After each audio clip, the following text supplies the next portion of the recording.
ও bike তো এক ফুটা চাউল নাই, রাতে যে কি রাইনবো কি খাবো আমি ভাইবা চিন্তা মরে যাচ্ছি। কি আছে?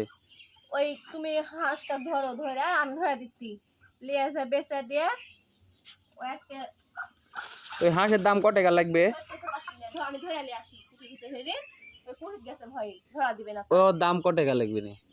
যে কয় টাকায় হোক 5 কেজি তো চাউল হবে, ওই চাউলটা খায় তো কয়দিন বাসা থাকাত লাগবে। এই যে ওই জায়গাতে কুড়ির দেখো টিন টিন মাথার তো ভাঙে যাবে তোমার।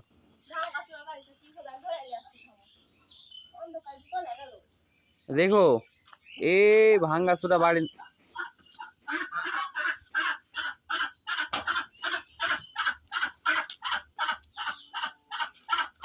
কত ওজন হবে রে? কত টাকা দাম লাগবে?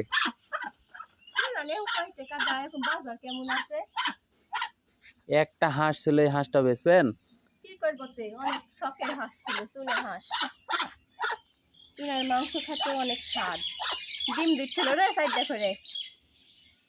আর ডিম খাওয়া হবে না নিতেলি, চিন্তা কি খাবে নি? সেটাই তো, আর ডিম খাওয়া হবে না। এখন চাউল না থাকে তো ভাত তো খাওয়া হবে না। এই ছাড়া দাও তো, আমি এই কাগজ থেকে হাওলাত করে নিয়ে আসবো নি। টাকা হ্যাঁ তুমি করা লাগবে না, হাত করা লাগবে না। তুমি বাজারে নিয়ে যাও, নিয়ে যায় তুমি দেখো কি সুন্দর ওজন দেখি বেচে 5 কেজি হোক 2 কেজি হোক চাউল নিয়ে আসো গা, ছেড়ে দাও। সে সুন্দর কি বল চকচকা হয়ে উঠেছে। আর ওই চুনাটা আমার বেচা লাগবে, হায় রে কপাল, অশান্তি অশান্তি শেষ নাই।